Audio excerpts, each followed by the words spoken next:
പ്ലാനൊക്കെ പണിമണിയാണ്. Plan ചെറുതായിട്ട് പണിവാളിയുടെ അമ്മ സമ്മതിക്കത്തില്ല അച്ഛനില്ലാതെ. പ്രിയപ്പെട്ട ഉണ്ണിക്കുട്ടനെ എന്ന് പറഞ്ഞിട്ട് എഴുതി തുടങ്ങിയത്. ഉണ്ണിക്കുട്ടനോ? അതാരും ചേട്ടന്റെ വേറെ ഒരു പേരാണ് കുഞ്ഞിക്കുട്ടൻ. ഇവിടെ ഒരു കത്ത് വന്നു. അവന്റെ ഏതോ കാമുകിമാരയച്ചെന്നും പറഞ്ഞോണ്ട് ഇവിടെ പൂരം വഴക്ക്. നിഖിലിന് അങ്ങനെ കത്ത് വരുമോ? വീണ്ടും ഒരു ഓണക്കാലം വന്നിരിക്കുകയാണ്. അല്ല, നിനക്ക് കുറച്ചുപോലും ബോധമില്ലേ? പഴയ കാലങ്ങളൊക്കെ ശരിയല്ല, ഞാൻ സമ്മതിച്ചു. ഫസ്റ്റ് എന്നെ നിഖിൽ എന്നെ ഇൻട്രൊഡ്യൂസ് ചെയ്തപ്പോഴേ എനിക്ക് മനസ്സിലായി, ഓക്കെ പ്രേമമാണ്, കോളേജ് പിന്നെ നടന്നു എല്ലാം ഓക്കെ. ഇപ്പൊ അവൻ എന്റെ ഭർത്താവല്ലേ? ഞാൻ സംസാരിച്ചപ്പോ ചേച്ചി ബാംഗ്ലൂർ പോവാ, പിന്നെ നിങ്ങളുടെ എന്തൊക്കെയോ പ്രശ്നം പറഞ്ഞു. പിന്നെ ഞാനതിലൊന്നും പറയാൻ പോയില്ല.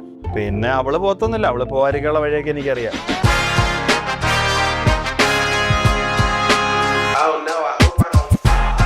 നല്ലൊരു ഓണമായിട്ട് ആകപ്പാടെ ഒരു സമാധാനക്കേട്, അത് വിചാരിച്ചിട്ടാണ് മക്കളെ. ഇതെന്തായാലും അമ്മ ഒന്ന് കണ്ടിട്ട് ഞാൻ നിഖിലൊന്ന് കണ്ടിട്ട് വരാം. കനകം കാമിനി കലഹം വെള്ളി ശനി ദിവസങ്ങളിൽ രാവിലെ 8:50, 11:50, ഉച്ചകഴിഞ്ഞ് 2:50, 5:50, രാത്രി 8:50.